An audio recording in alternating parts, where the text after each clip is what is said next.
Welcome back to continuation of the second segment. The Representative Eric Swalwell. Apologize for the little introduction there. That fire is very necessary this morning and it feels really good. So add another log to it.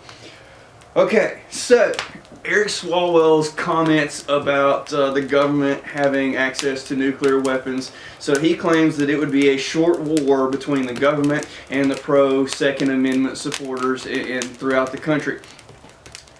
That's an interesting line of thought for several reasons, including the one I mentioned in the introduction, which is ultimately what government is force.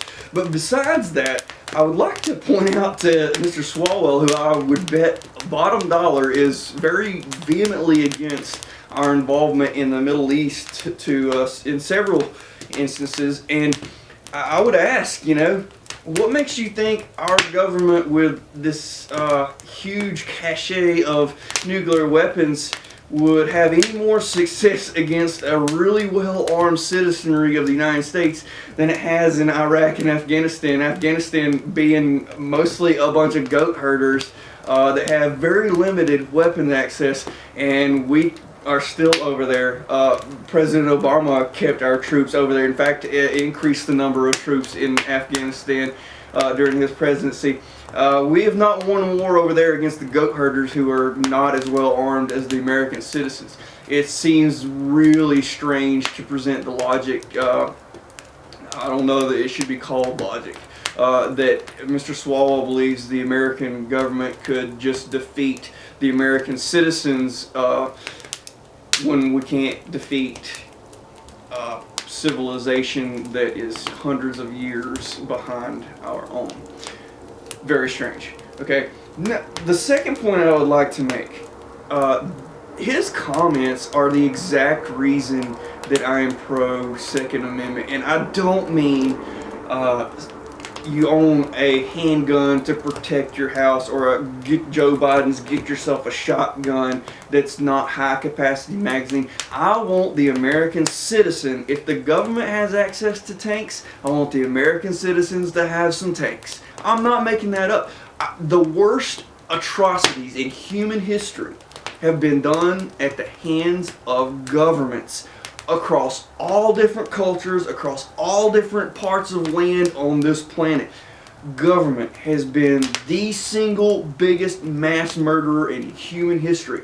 When we talk about gun control and common sense gun laws and things like that, the common sense measure to apply to guns as a topic is to restrict the government's ability to access greater weaponry than the people it's trying to control. That the relationship presented on the other side of this argument is completely inverted, and I realize how people feel about this, and it's a sentimental position, it's an emotional position. When you see kids shot up at a school, it's an emotional response, and I understand that, but this is absolutely the wrong way to view this issue. There's never been in human history an individual citizen doing more harm to other people in mass than what the government has done. Okay, that's the wrong way to think about this, regardless of the emotion and sentiment that entered the argument. Here's why it's important for the citizenry to be just as well armed and sporadically armed, not just pockets of Second Amendment supporters, backwoods hillbillies, whatever that people think about Second Amendment supporters. If there are 6 million Californians with all kinds of weapons, all manner of not just handguns, but a variety of rifles, assault rifles, high-capacity magazines, things like that. And we don't know exactly where those people live. Some of them may well live in pockets in small communities. Some of them may be spread out over more rural areas of the state, whatnot. Mr. Swalwell's logic doesn't work. Where are you going to drop the nuke? All right, for one, that would be on his own constituents, but for two, he doesn't know where the largest pocket where he could do the most damage would be. He may drop the bomb on a pocket that's only 5% armed. Okay, and that wouldn't achieve his goal anyways. It would just make other people angry. Here's the other point to make here. The ownership in tens of millions of guns by Americans also provides moral clarity for the government. Okay, and the government knows we're not stupid here. Okay, in most cases, the government knows that if it wanted to actually win, loosely defined, a war between it and its citizens, it would have to make the decision to drop large-scale ordnance on a variety of places across the country. We're talking Hiroshima, Nagasaki mass casualties, and the government knows that there would be a lot of unarmed, innocent people that are taken by those explosions. It needs the moral clarity of millions of gun owners for it to deter itself from making a rash decision, an impulsive decision about dropping large-scale ordnance. Okay? It may decide at some point that it's worth sending in a police department to a small town to confiscate assault weapons, high-capacity magazines, or whatever, but they will see the damage inflicted just by exchanging gunfire and the mass casualties that will produce. Nobody on this planet wants to see another situation where one bomb is dropped and tens of millions of people are killed instantly and over the course of the next several decades via radiation or whatever.